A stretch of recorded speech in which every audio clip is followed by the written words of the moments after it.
what we're in the middle of right now is what I consider to be one of the more important parts of the whole class. And the reason it's important is in terms of Christian apologetics, which is the defense of the faith, and also in terms of Christian discernment to understand the times in which we live. There is probably no worldview that poses a more formidable threat and more difficult challenge to Christianity than atheism or materialism. And that is because many of the influential people in our culture are atheists, and their views are expressed in the educational system. And, how many of us have had the personal experience of sitting in a secular college class and having the professor attack Christianity? And in addition to that, it is implicitly undermined through many of the teachings that you will encounter in a science class pertaining to the theory of evolution. And so there's this, constant barrage, and the consequence of this, there's twofold negative consequences of atheism for Christian faith that immediately come to mind. One is it presents an obstacle to faith for thinking people. In other words, someone who wants to be conscientious, to not believe in their heart something that their mind cannot accept, has an obstacle to overcome when it comes to Christianity, because mainly it's not so much of the forcefulness of the arguments, but it's the mere fact that the intelligentsia or the intellectual establishment, the academic establishment, seems to have they have a wide-ranging concurrence or accord about evolution being true. And then many of them go further than that and just explicitly deny God altogether. And so you got to deal with how do all these intelligent people come to that conclusion? They seem to think there's compelling evidence not to believe. So what do I do about that? So it's an obstacle to faith. It also has a negative impact on the church, because whereas during the Middle Ages and into the modern period, there was, like our greatest universities, both in America and in England, were founded as Christian places of learning. And yet, Harvard, Yale, et cetera. And yet, Christians, since the theory of evolution became prominent, our response has been to retreat from academia and to sort of go into a zone where we just think that all that learning doth make them mad, so we don't want to learn because we don't want to go mad too, So we sort of, cloister ourselves off from society and have sort of a siege mentality. And so what that does is it hurts the witness of the Christian church as well as our own growth. Because Jesus said that we are to love God not only with our whole heart, soul, and strength, but also with our whole mind. It was never a Christian idea to divorce the mind. The Bible all the way through appeals to the intellect. It never asks you to stifle. God never asks us to stifle the intellect. That's why God always gave proofs for faith. He never asked people to believe in him without giving them reasonable and substantial evidence, miracles, fulfilled prophecies, and all of the caliber of the teachings, the revelation, was of such that it commended itself to belief, more than commended itself. So, therefore, it's important that Christians are willing to rise to the challenge and have confidence in the Bible and in what it says, and to be able to face head-on the challenges that are out there. But there haven't been that many Christians until more recently doing the hard work of researching what the atheists are saying and the evolutionists and coming up with credible answers. So these are reasons why this is important. And what we're in the middle of here is looking at three problems. In this whole class, we're looking at the 6 major worldviews that commend themselves to 21st century people as plausible ways of viewing reality. And we're testing them each through the test of logical consistency. Are they self-consistent? Are they coherent with the external world as we find it and with human nature as we find it? And what I've argued, and it's the premise of this class, is that this is the only way that you can test a worldview as a starting point, and that if a worldview passes this test, it's unworthy of your belief. And so it's a reasonable test. And we would use the test of logic if we were trying to decide where to invest our money, what kind of car to buy, what kind of house to buy. We would do reasonable practical tests. So why do we think that faith is something where you put on the blindfolds and take a running leap and hope that you land somewhere safe?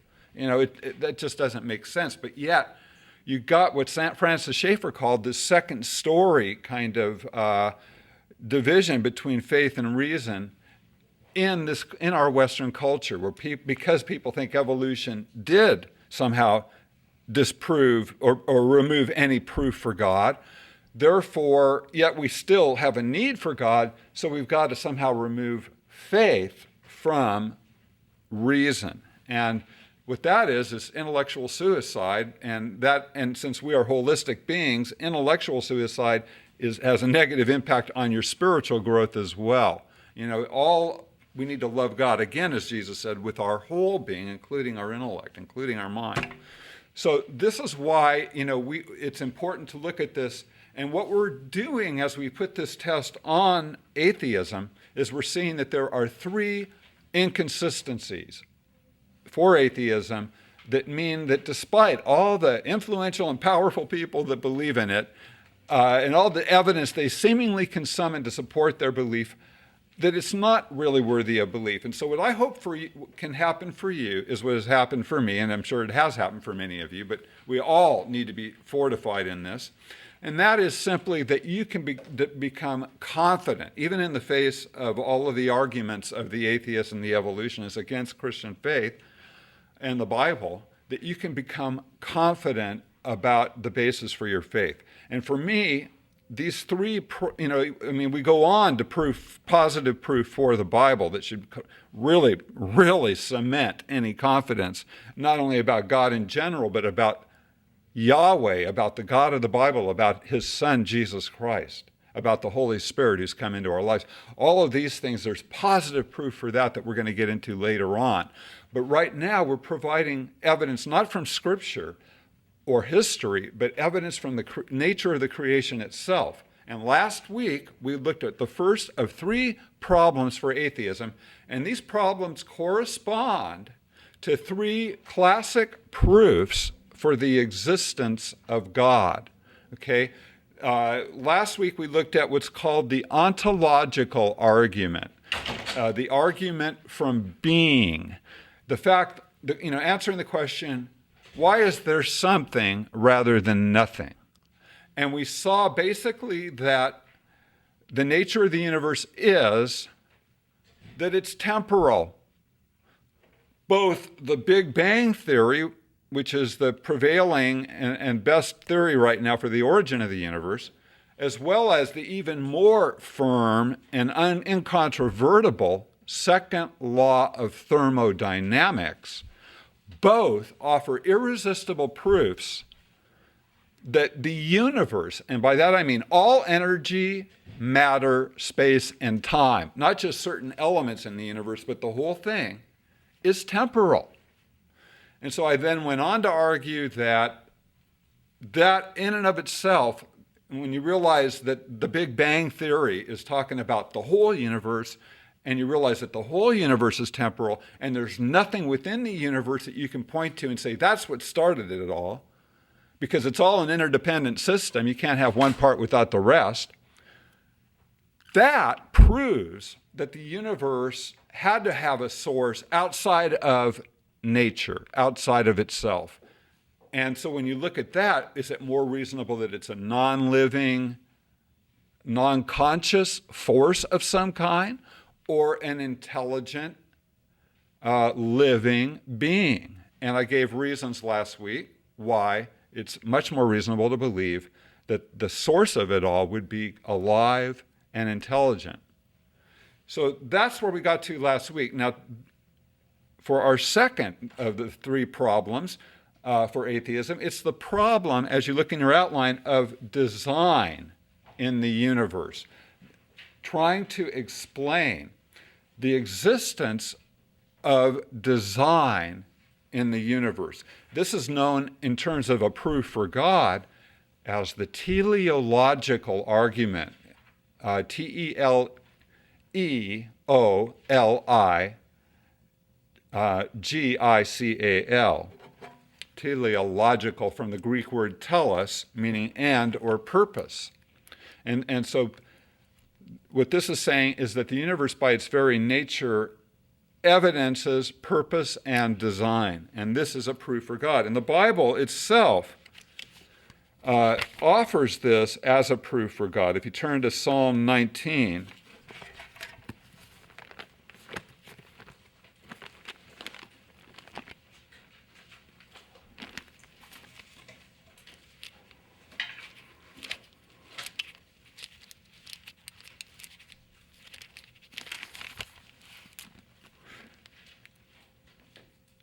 David writes, "The heavens are telling of the glory of God, and their expanse is declaring the work of his hands.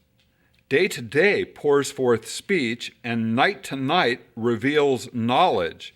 There is no speech, nor are there words. Their voice is not heard.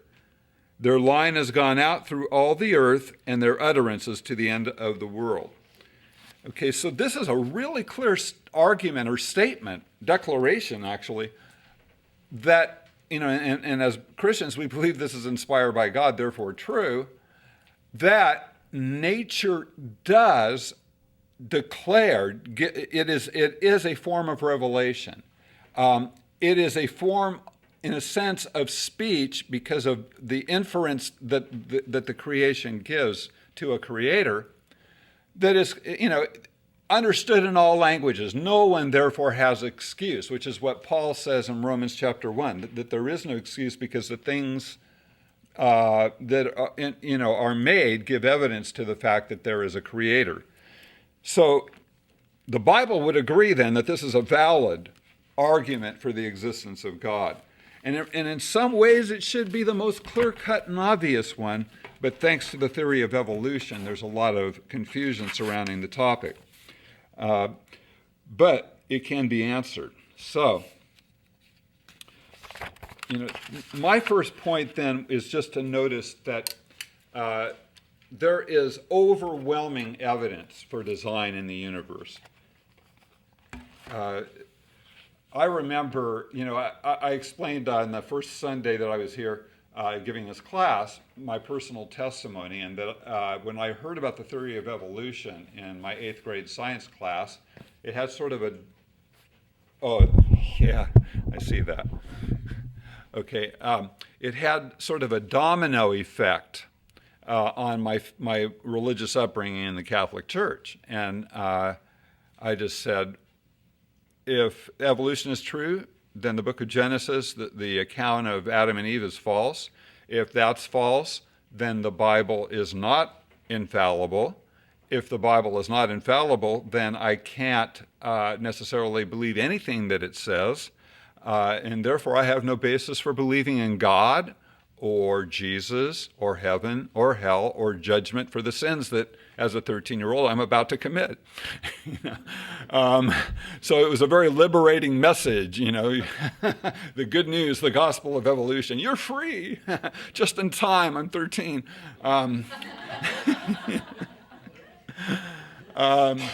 But by the time I was 17, 18 years old, and I was already burnt out on hedonism, and I was looking for a purpose for life as I'm facing the fact that I've got to decide what I'm going to do with my life. I've graduated from high school. I'm becoming an adult. What am I going to do? Well, I want my life to count for something. Well, what is the purpose to life? And that's what spurred me on to my search for truth.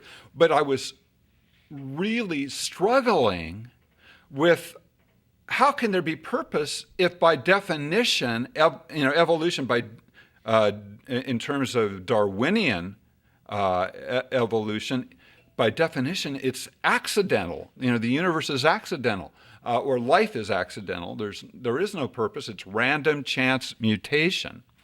And so if that's true, then there is no purpose. And so I went through a lot of angst. I lost sleep. I specifically remember waking up in the middle of the night going, it's insane.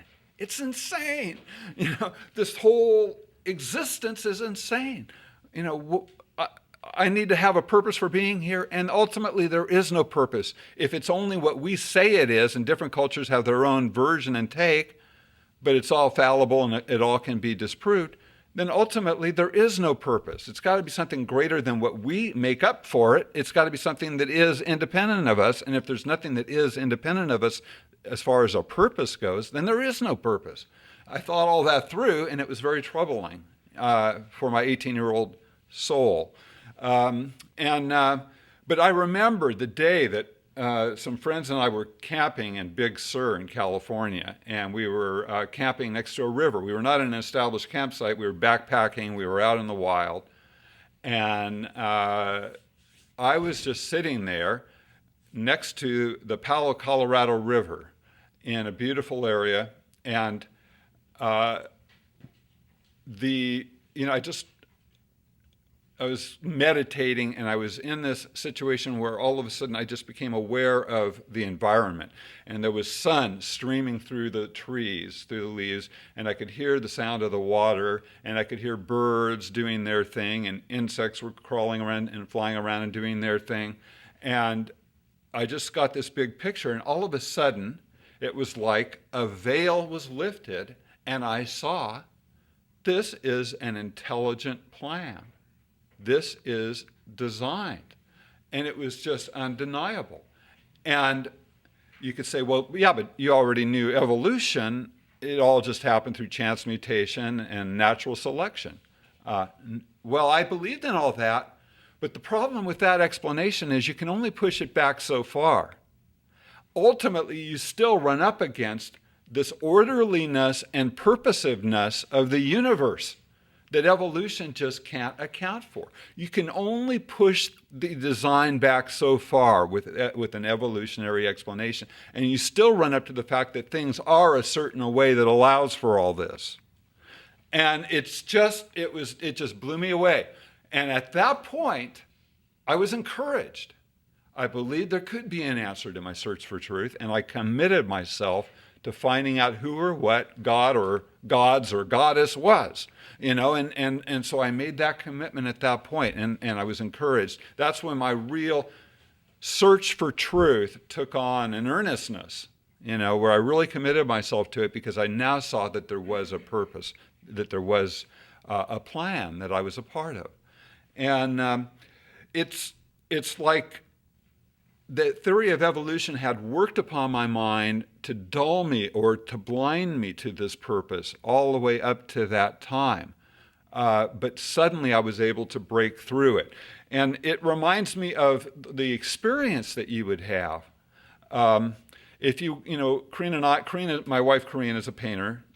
She's not here because Florida is just really letting us down this winter, and it's just been cold so many Sundays, and she's real sensitive to cold weather, so she can't come on days like that.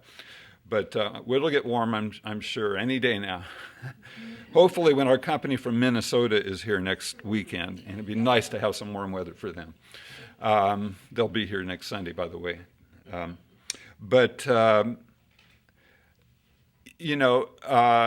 We love fine art.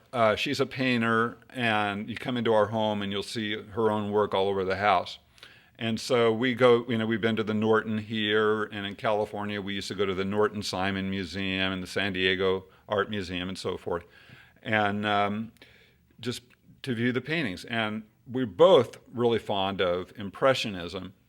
And so if you've ever viewed, for example, the paintings of Monet, Claude Monet, you may have had this experience.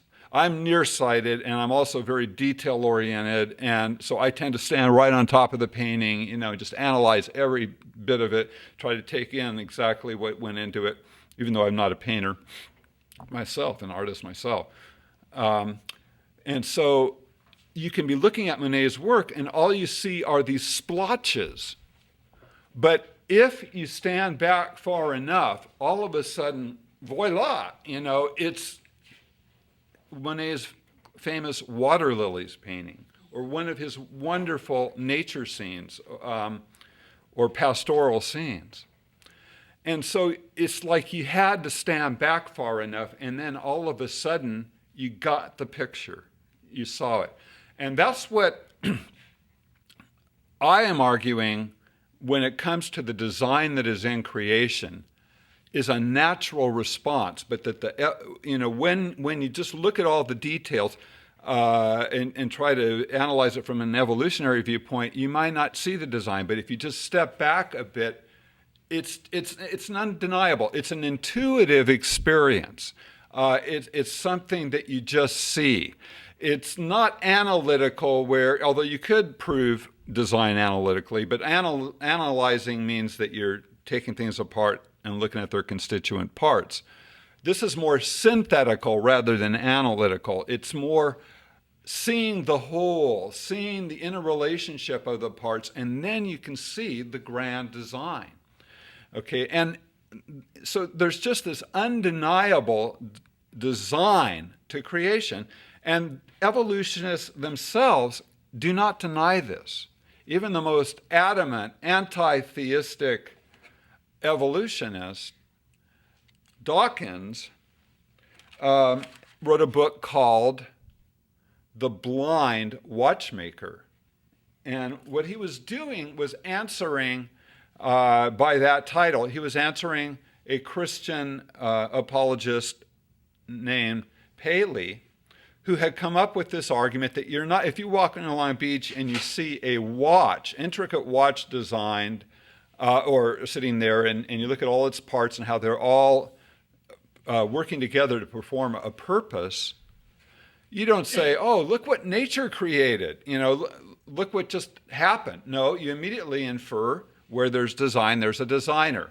And so Richard Dawkins does not deny the design, but he argues that the appearance of design is created by the fact that you have this function within nature called natural selection, which is that the better suited an organism is for survival in its environment, the more likely it is to survive. And within genetic lines, you have random mutations where, occasionally instead of following the normal pattern, there will be a variation. And this is just a chance thing, but it happens. And when a segment within a species is better suited for survival, let's say there's a change that occurs in the environment, and this particular mutated strain of the gene pool is better suited to survive that change, they're the ones that are going to survive, but they're going to be a little different than the other members of that species. And so there's a change in that species.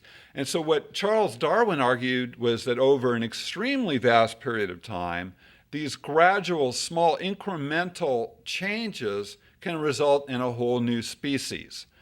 And so, these whatever changes improve adaptability and improve survival, those changes will accumulate, and eventually you're going to have something that looks like it was designed, but it was only formed through the process of natural selection.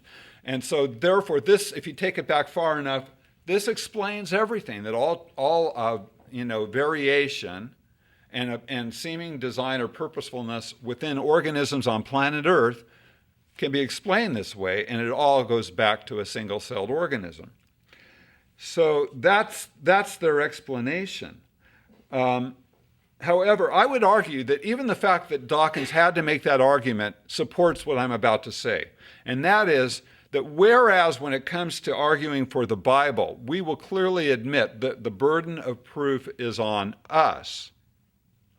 We need to provide positive evidence to support the fact that the Bible is a book that was produced through miracles and that it does reveal God. But when it comes to design in the universe, I would argue that the burden of proof is on the atheist. Because where else in all of existence do you see design where there is not a designer? It's a natural inference. And this particular inference is right at the heart of the intelligent design movement. A man by the name of William Dembski, I think he's still at Baylor. He's a mathematician and philosopher of science. He wrote a book called The Design Inference. And basically, he argues very convincingly that where you find design, there's always a designer, and that this is accepted in so many different fields. It's accepted in archaeology. It's accepted in criminal science, CSI. Wherever you find evidence of design, you naturally infer a designer. And so if evidence of intelligent design that defies all probability can be proved from nature, then you have to infer that there's a designer. And the intelligent design movement doesn't specify the God of the Bible or God at all. It could be aliens from outer space. It could be whatever, but it's simply saying that there is intelligent design. But this whole argument has been rejected by evolutionists because they claim that it's bringing religion into science, and it's not a scientific explanation. They say we should use scientific naturalism. There should only be a natural explanation for any physical phenomena. But what they don't recognize is that when we're dealing with origins, we've already stepped into the realm of metaphysics, because logically it could be God. It could be some other source besides nature. Nothing about nature tells us how we got here, as I've argued previously.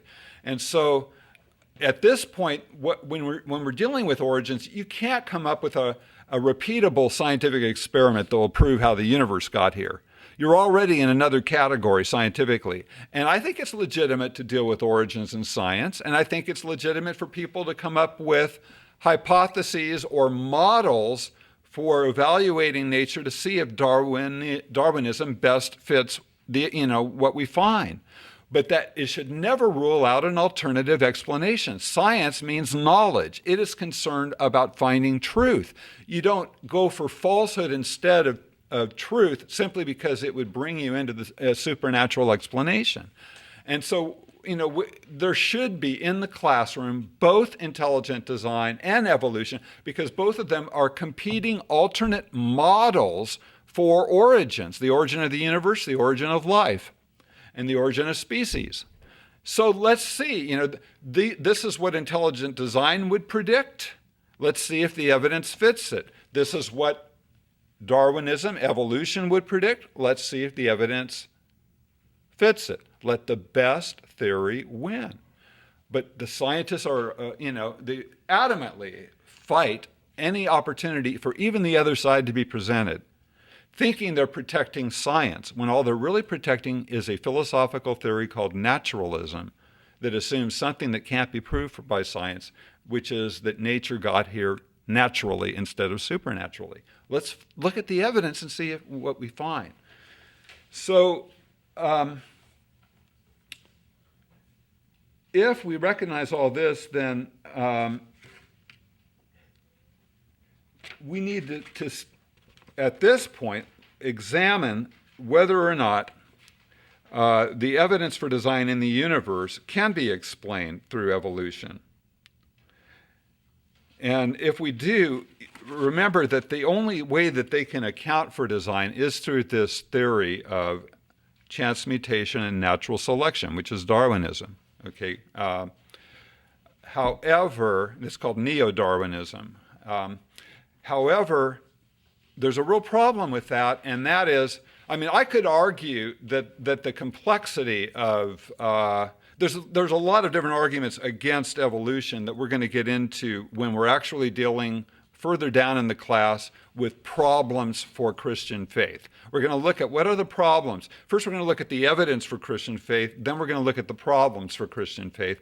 And we're going to consider, contradictions in the Bible, the problem of evil, the problem of miracles, and we're going to look at evidence for evolution. So we will look at the fossil record to see if the predictions of Darwinism are, when we go into the fossil record and find, evidence of past species, does it fit what Darwin predicted and what evolutionists expected to find, and other, problems for evolution. But at this point, we're looking at the evidence for design, and we're simply seeing if this obvious evidence for design that even evolutionists admit exists can be accounted for by the theory of evolution. And so at this point, I'm not going to go into looking at fossil evidence or anything like that. All I'm doing at this point is, okay, even if evolution, because we're just trying to see if God exists. As I mentioned before, God could exist and have used evolution as his means for creation. So evolution is not as big a problem for Christians as intelligent design is for atheists, because atheists by definition can't have any intelligent design. So they've got more ground that they have to protect than we do, and so as we look at the evidence for their belief, if you go back prior to the existence of all these species, prior to the existence of natural selection, you still have all kinds of design you have to account for that you can't explain away by natural selection. And this is where their arguments against design really fall down, because the proof for design goes all the way back to the beginning of the universe. And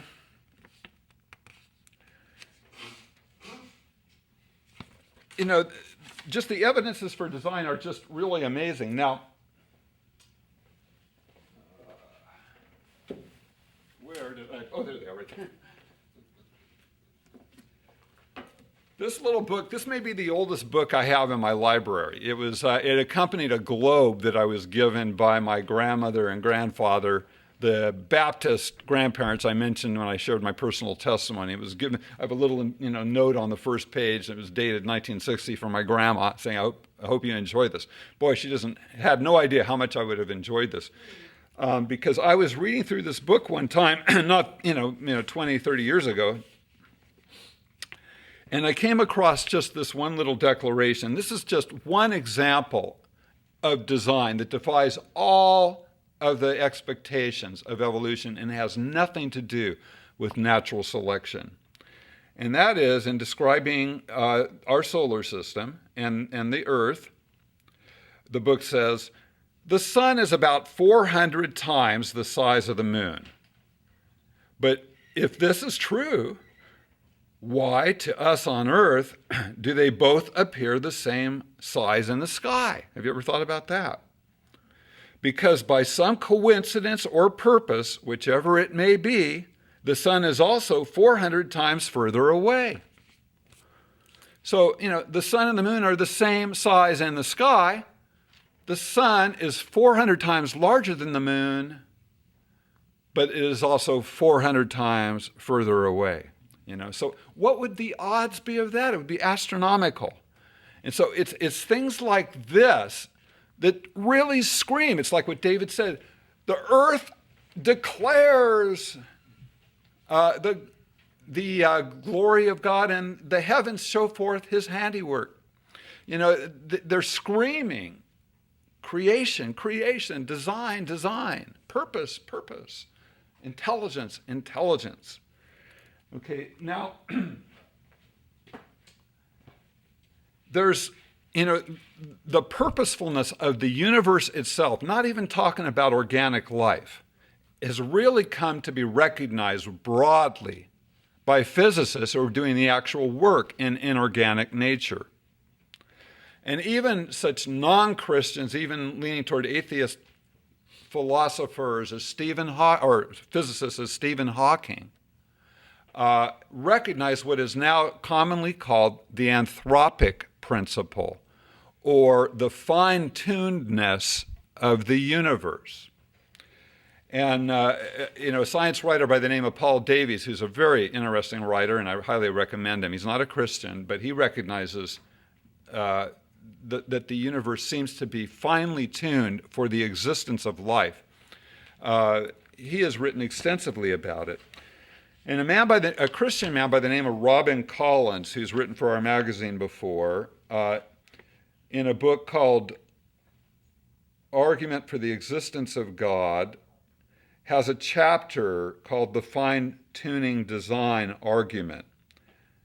And I'm just going to quote a little bit from this. You need to recognize, as I am recognizing, I am not a scientist. And so rather than me simply memorizing all this data and spouting it off as if I knew it from my own firsthand research, and I can answer all your questions because I am an authoritative scientist, I think it's better that I actually read what the scientists themselves say so we get things straight. Because even though I'm not a scientist, I can evaluate logical arguments, and I can identify, I'm trained to identify logical fallacies and evidence, okay? And so I can evaluate these things even though I'm not the person doing the firsthand work with the data, all right? So Robin Collins, who is a scientist, a philosopher of science, has the following to say about the fine-tunedness argument, so I'll give you an idea of it. He says, first of all, he says, a few examples of this fine-tuning are listed below. One, if the initial explosion of the Big Bang had differed in strength by as little as 1 part in 1,060, the universe would have either quickly collapsed back on itself or expanded too rapidly for stars to form. In either case, life would be impossible. And he says, as John Jefferson Davis points out, an accuracy of 1 part in 10 to the 60th power can be compared to firing a bullet at a 1-inch target on the other side of the observable universe, 20 billion light years away, and hitting the target. Okay, number 2, calculations indicate that if the strong nuclear force, you've got the strong nuclear force and the weak nuclear force, the force that binds protons and neutrons together in an atom, had been stronger or weaker by as little as 5%, life would be impossible. Number 3, calculations by Brandon Carter show that if gravity had been stronger or weaker by 1 part in 10 to the 40th power, then life-sustaining stars like the sun could not exist. This would most likely make life impossible. Number 4, if the neutron were not about 1.001 times the mass of the proton, all protons would have decayed into neutrons, or all neutrons would have decayed into protons, and thus life would not be possible. Number 5, if the electromagnetic force were slightly stronger or weaker, life would be impossible for a variety of reasons. And then he says, imaginatively, one could think of each instance of fine-tuning as a radio dial. Unless all the dials are set exactly right, life would be impossible. Or one could think of the initial conditions of the universe and the fundamental parameters of physics as a dartboard that fills the whole galaxy, and the conditions necessary for life to exist as a small 1-foot wide target. Unless the dart hits the target, life would be impossible. The fact that the dials are perfectly set or the dart has hit the target strongly suggests that someone set the dials or aimed the dart. for it seems enormously improbable that such a coincidence could have happened by chance. Now, atheists the favorite way to get out of this is say, yes, all those odds are true. However, scientists are now considering the option of multiple universes, and with an infinite number of universes, it makes sense that one universe would hit all those right parameters. Well, the problem with that is, again, remember what I said, just because you can propose an alternative scenario to explain something doesn't mean that you have proven it. At this point, there is no proof for multiple universes, even though they're trying to find it. So this is not something to dismiss the argument for design, just an unproven possible scenario. It doesn't prove anything. Of course, we're intelligent people. We can think of alternatives, but you got to have evidence to support your belief, or it's not rational. Okay, also, even apart from natural selection, natural selection cannot account for the origin of life. It only comes into play once life exists. It doesn't account for the origin of that first single-celled entity. And Michael J. Behe, who wrote the book Darwin's Black Box, this is Darwin's Black Box. It was one of the original books in intelligent design. Anyway, in another book that I highly recommend called Uncommon Descent, which has a number of articles or chapters by looking at the whole gamut of problems with evolutionary theory. It's called Uncommon Descent, D-I-S-S-E-N-T, Intellectuals Who Find Darwinism Unconvincing, edited by William A. Dembski. What's his last name? D-E-M-B-S-K-I. Dembski, there's a chapter in here by Michael Behe, and it's called A Catholic Scientist Looks at Darwinism. Now, you got to realize Catholics believe in evolution. They believe in Darwinism. So it's not like, oh, he's a Catholic, that's why he's objecting to evolution. No, he's objecting to it as a biologist. And he goes back and just tells a little story here about a conversation he had with a colleague and fellow worker in the lab by the name of Joanne. And he says, the course of my conversation with Joanne in the lab hit a little bump because we were taught biology well in parochial school. We both knew that the evidence for Darwinian evolution by natural selection was ultra strong. But when the topic turned to the origin of life, she asked, well, what would you need to get the first cell? You'd need a membrane for sure, said I, and metabolism. Can't do without a genetic code, said she, and proteins. At this point, we stopped, looked at each other, and in unison hollered, nah. Then we laughed and went back to work. From a distance of years, I notice three things about my conversation with Joanne, who died about a decade ago. The first is that the notion widely accepted among scientists that undirected physical laws started life struck both of us, both well-trained young scientists who would be happy to accept it, as preposterous because of the many complicated preconditions necessary just to get things underway. Second, we apparently hadn't given it much thought before then. And third, we both just shrugged it off and went back to work.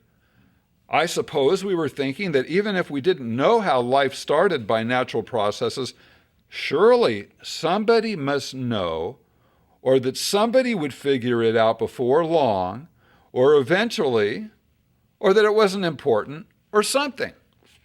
And I submit to you that that line of reasoning that he describes, that he and Joanne had after they had that conversation, is exactly why people haven't abandoned Darwinian evolution despite of the problems that exist for it. It's what I call the emperor new clothes syndrome. You know, you don't want to be the little boy saying, the emperor doesn't have any clothes, especially when you're a young whippersnapper and there's all these adults out there. They're saying, oh, isn't he just dressed in great finery? Doesn't he look splendid? And so it's like, well, it's also the authority fallacy that, people in authority believe it. I don't need to think about it. It must be true. And that's the kind of thing that you run into. Now, I'm going to actually ask for your opinion. There's a balance here between needing to move on with the material and then wanting to cover material. I got to bring the class to question and answers now. I haven't gone through all the evidence again for intelligent design. I could either return to the subject of intelligent design next week, or we can say that this is enough. I can give you some books to read, like, for example, well, I'll get to that. So we can either come back to intelligent design next week, or I can move on to the anthropological argument, the argument from morality and intelligence about man, and we can keep the class moving forward. So let me see a show of hands. Who wants me to return to the subject of intelligent design next week? Okay, I would say the clear majority want me to move on. Okay, so I will, because I don't want to get too bogged down. But let me just give you some books to read. I already mentioned Darwin's Black Box by Michael J. Behe. That was the first book that really set forth the argument from scientific evidence for intelligent design. There had been creationist literature. It's very good.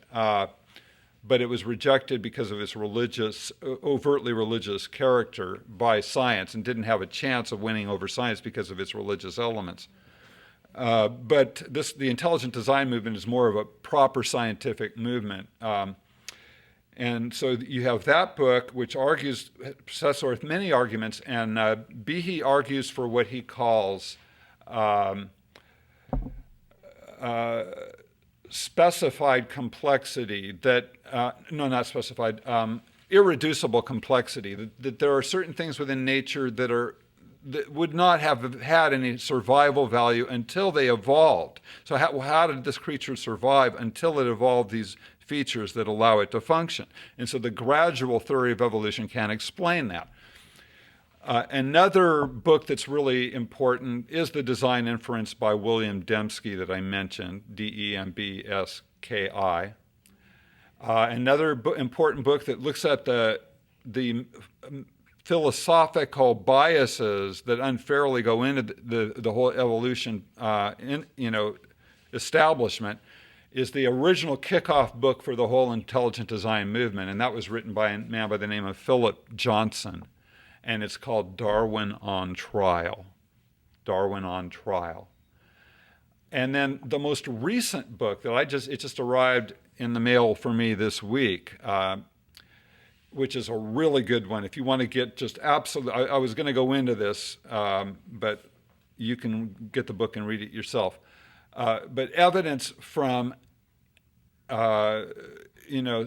DNA that proves that the DNA code is very similar to, our computer codes, and operates on the same principles. And it is, so complex. It's actually a language. It's information that there's just no way that just assembled through chance. It's probably the most compelling evidence for design. And this is a book by a man by the name of Stephen Meyer, Stephenc. Meyer, Meyer. And the book is called Signature in the Cell. Signature in the Cell. It just came out this past year. And he's the head of the Discovery Institute in Seattle, and it's really compelling to me because they were able to create amino acids in the laboratory, a man by the name of Stanley Johnson, back in the 1950s. And that made everybody think, oh, we're going to explain how life started. Just through electrical charge, they could create amino acids. Well, amino acids need to align in a certain way to form this DNA code to create a protein and to get life going. And just the odds of that, remember what Robin Collins said about shooting, a dart across the universe and hitting your target. Well, it's probably at least as difficult to get mathematically, statistically, to be able to arrange the sequencing of the DNA code by chance as it would be to hit that dart on the other end of the universe. So signature in the cell. All of this is overwhelming proof for the existence of design in the universe without even dealing with or addressing natural selection, which is the only thing that the atheist can come up with to explain away design. We're all talking pre-natural selection, and all of this shows design. So it's very compelling evidence for the existence of God and very strong evidence against the possibility of atheism. Okay, why don't we open it up for questions and answers? Alan. Lee Strobel's books, he's not a scientist, he's an investigative reporter. Right. But he has dealt with a lot of scientists, and his books, the case for creative, the case for faith, the case for Yes, God, yes. I think are interesting books. Yes. And that he pulls knowledge from a lot of different people. Yeah, thank you for mentioning him. If you're not familiar with Lee Strobel, he's written a number of very accessible, lay-level books, but yet he was an investigative reporter, a legal journalist for the Chicago Tribune, I believe it was. And he went out and interviewed experts on different subjects and then presents what they had to say in a way that anybody can understand. And it's very compelling, very strong evidence for faith. And he specifically does do the case for a creator. So one of his books deals with the whole issue of intelligent design. I always think that was interesting that his wife accepted Christ and he felt like his life was over, as he knew it. Yes. And that's one of the motivations for going out and finding out the truth, because he felt like, wow, what am I supposed to do with this now that my wife is a Christian and I'm not? Yes, sort of the death and rebirth of his soul in the marriage. Huh? Yes, George? Isn't Michael Behe a theistic evolutionist? He is, yes. But he's still, you can be a theistic evolutionist and believe in design and not believe in neo-Darwinism. He is not a neo-Darwinist.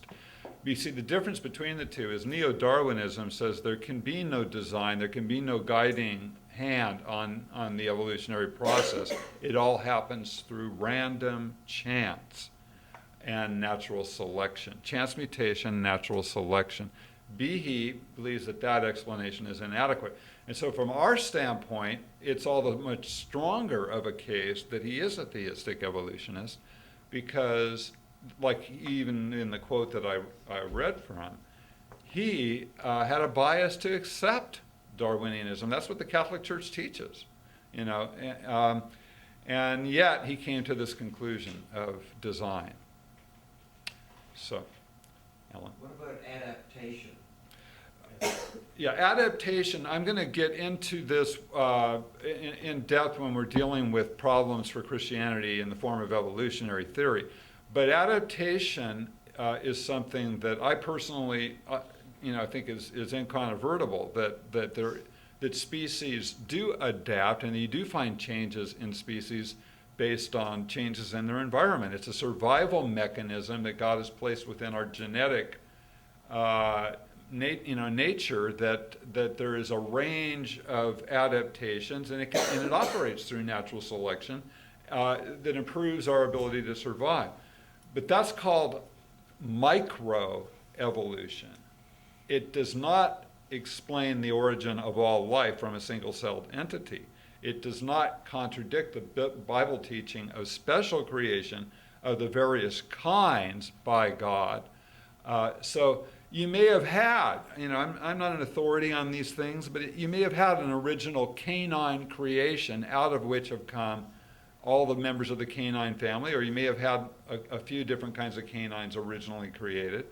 But a lot of the variation, that you see within the dog world, and I think the big test is can they breed? I think that's where you would draw the line. And to say that all life came from a single source, that's where the evidence is lacking.